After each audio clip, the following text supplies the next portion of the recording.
Canada में अगर आपने एज एन इंटरनेशनल स्टूडेंट यानी स्टूडेंट वीजा पे आना है तो प्रोग्राम रेलिवेंट चूज करना भैया बहुत इंपॉर्टेंट है। 2022 में हमने देखा कि काफी लोगों के जो स्टूडेंट वीजा थे वो इसलिए रिफ्यूज हुए क्योंकि उनके प्रोग्राम रेलिवेंट नहीं थे। क्योंकि इंडिया से एजेंट्स कह देते हैं कुछ भी ले लो यार, हो जाएगा हो जाएगा। एक पर्सन के ऊपर चीज लागू होती है, जरूरी नहीं कि दूसरे के ऊपर लागू हो। अगर आप चाहते हैं कि 2023 में अगर आपने स्टूडेंट वीजा की फाइल लगानी है और आपकी फाइल रिजेक्ट ना हो तो हमारे साथ देखिए आज की ये वीडियो। Check, Johnny Hans.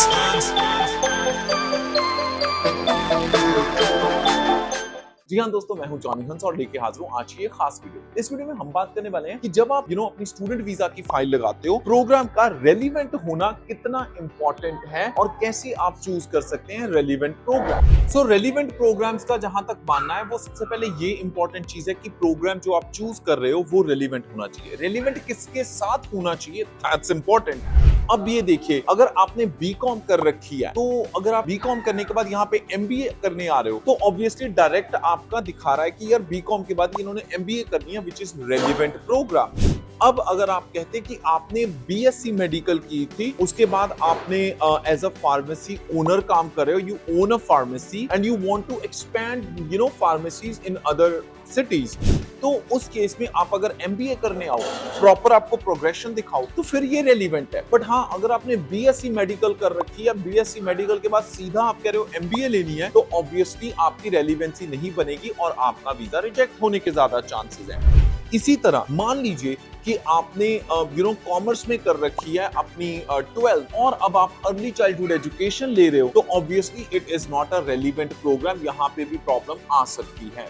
तो दो चीजें हो सकती हैं, जो रेलिवेंसी बनानी होती है वो या तो आपके पास्ट एक्सपीरियंस के साथ रेलिवेंट हो या फिर पास्ट एजुकेशन के साथ। अब यहाँ पे भी एक कैच है कि अगर आपकी जो एजुकेशन है, ध्यान से समझ लीजिए इस बात को, कि जो आपकी एजुकेशन है वो इमीडिएट एजुकेशन के साथ रेलिवेंट होनी चाहिए, ना कि जो प्रीवियस एजुकेशन। मान लीजिए कि आपने बीएससी मेडिकल की थी बट उसके बाद आपने जो आपकी 2 साल का कोई ऐसा डिप्लोमा किया है जो स्पेसिफिकली मैथ्स के साथ रिलेटेड है या फिर कुछ ऐसा है जो इंजीनियरिंग के साथ रिलेटेड है। अब अगर आपने मास्टर्स करने आना है तो यू हैव टू कंसिडर वो जो डिप्लोमा आपने इंजीनियरिंग में किया हुआ है उससे रिलेटेड होना चाहिए, ना कि जो बीएससी मेडिकल आपने 3 साल पहले की थी। तो जो रेलिवेंसी बनानी होती है, अगर एजुकेशन के साथ बनानी है तो भी जो रिसेंट एजुकेशन है उसके रेलिवेंट होना चाहिए, और अगर आपका वर्क एक्सपीरियंस है तो उसके रेलिवेंट होना चाहिए। अब एक और मैं कैच वाली आपको बात बता देता हूं कि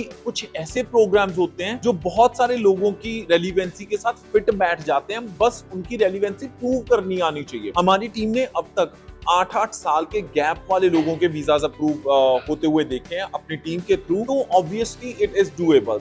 12 साल का गैप था इमरान का, और उस चीज को एक्सप्लेन करना थ्रू एक्सप्लेनेशन और डॉक्यूमेंटेशन, इस चीज में हमारी टीम की स्पेशलाइजेशन है। And I am very thankful for the fact कि हमें मौका मिल रहा है उस सेक्टर में सर्व करने का जहां पे हम लोगों के ड्रीम्स कम ट्रू करने के लिए कोशिश करते हैं। तो अगर हम बात करते हैं कि हाउ एग्जैक्टली इट वर्क्स, सबसे पहले हम बात करते हैं इस केस में कि जो रेलिवेंसी प्रूव करनी होती है उसमें ये दिखाना होता है कि एक, ये प्रोग्राम आपका डायरेक्टली प्रोग्रेशनल है, that means there is a progression from where you started whatever you were doing to what you are going to do in Canada, और उसका जब आपकी होम कंट्री में आप जाते हो तो उसका क्या बेनिफिट है, ये हमें सारी चीजें प्रूव करनी पड़ती है। दूसरी चीज, ऐसे प्रोग्राम्स जैसे प्रोजेक्ट मैनेजमेंट हो गया। अब प्रोजेक्ट मैनेजमेंट हर एक फील्ड में एप्लीकेबल है, कंस्ट्रक्शन में भी प्रोजेक्ट मैनेजमेंट एप्लीकेबल है, आईटी में प्रोजेक्ट मैनेजमेंट एप्लीकेबल है, बिजनेस एनालिसिस में भी प्रोजेक्ट मैनेजमेंट एप्लीकेबल है। सो इट रियली डिपेंड कि आप कौन से सेक्टर से आ रहे हो, और कुछ ऐसे प्रोग्राम हैं जिनको आप एक्सप्लेन बेटर कर सकते हो। इसी तरह एक और प्रोग्राम है सप्लाई चेन मैनेजमेंट का, उसकी रेलिवेंसी बनानी भी काफी सही रहती है, स्पेशली उन केसेस में जिनके पास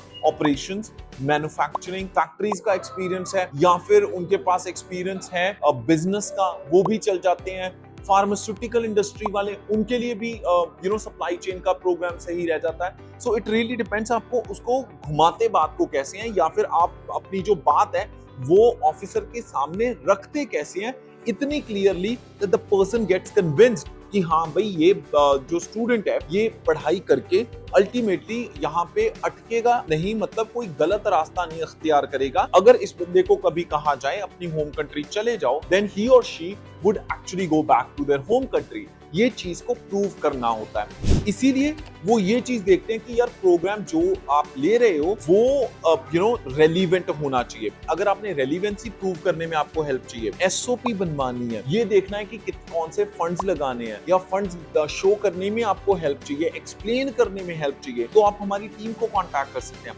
apply@checkcheckservices.com, apply@checkcheckservices.com, या वीडियो के डिस्क्रिप्शन में हमने फॉर्म दे रखा है, उस फॉर्म को फिल कर दीजिए। अनगिनत ऐसे स्टूडेंट्स थे 2021 और 2022 में जिनके 3-3, 4-4 रिफ्यूजल्स आए थे, उनके भी वीजास अप्रूव हुए हैं। और अगर आपको लग रहा है कि आप यार एज अ स्टूडेंट हो, वीजास बहुत सारे रिफ्यूज हो चुके हैं एंड यू थिंक कि Canada is not an option for you, तो उन सबको मैं कहना चाहूंगा एक बार दोबारा सोच लीजिए, क्योंकि आपके पास जरूर मौका है। स्टडी में ना बने तो वर्क परमिट पे आप आ सकते हो। There are so many companies that are hiring, और अगर आपने आना ही है Canada, then there are so many programmes available. So मेरे हिसाब से हार मानने का कोई मतलब नहीं होता, और कोशिश करने वालों की कभी हार नहीं होती। कहते किस्मत किसी की इतनी बेजार नहीं होती, और कोशिश करने वालों की कभी हार नहीं होती। तो एक कोशिश जरूर कीजिए, I am sure you gonna be very successful with that. अगर फिर भी कोई क्वेश्चन, क्वेरी है या कोई ऐसा टॉपिक है जिसपे आप चाहते हैं कि हमारी टीम वीडियो बनाए, आपके साथ इंफॉर्मेशन शेयर करे, देखिए आप किसी भी टीम से हेल्प लीजिए। हमारी कोशिश है कि आपको राइट इंफॉर्मेशन पहुंचे, और राइट इंफॉर्मेशन आप हमेशा canada.ca पे चेक कर सकते हैं, या अगर वीडियो फॉर्म में चेक करनी है, you can always watch our YouTube channel. इस YouTube channel Johnny Hans Canada पे आपको, अगर कनाडा आपका ड्रीम डेस्टिनेशन है ना, तो ये भैया हिंदी में आपका ड्रीम चैनल है। I am sure you gonna get tons of good information. और अगर इस यूट्यूब चैनल पे ये वीडियो आप पहली बार देख रहे हैं, consider subscribing our YouTube channel और हिट कीजिए बेल बटन, ताकि कोई भी अपडेट आप मिस ना करें। चलिए मान लीजिए you want to watch more information in English and it's hard for you to follow Hindi completely, then definitely you can watch our English YouTube channel, that's Study Buddy Canada। हमारी team आपको सर्व कर रही है इस वक्त Montreal, north बे और India से। और कोई भी आपको हेल्प चाहिए, चाहे आपने LMIA बेस्ड वर्क परमिट पे आना है, स्टडी परमिट पे आना है, यानी स्टडी वीजा के थ्रू आना है, या फिर आप बुलवाना चाहते हो अपनी फैमिली को, अपने स्पाउस को कनाडा, उसके लिए भी हमारी टीम आपको हेल्प कर सकती है। हमारी पूरी इंफॉर्मेशन वीडियो की डिस्क्रिप्शन में दे रखी है। स्टडी के लिए आप विजिट कर सकते हैं हमारी वेबसाइट checkcheckservices.com, और हर तरह की इमिग्रेशन सॉल्यूशंस के लिए studybuddycanada.com। इसी के साथ मैं जॉनी हंस फिलहाल लेना इजाजत। आज दे मुस्कुराते रहो जी। मैं खालमा बेगल पता नहीं कितने रखा है। तुसी वीडियो एंजॉय करो and make sure you comment, and तब तक इनके कैटलमैन्स के, यार इनके पास वेजिटेरियन और नॉन वेजिटेरियन दोनों बेगल्स होते हैं।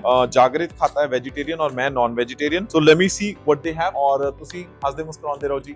रब रखा।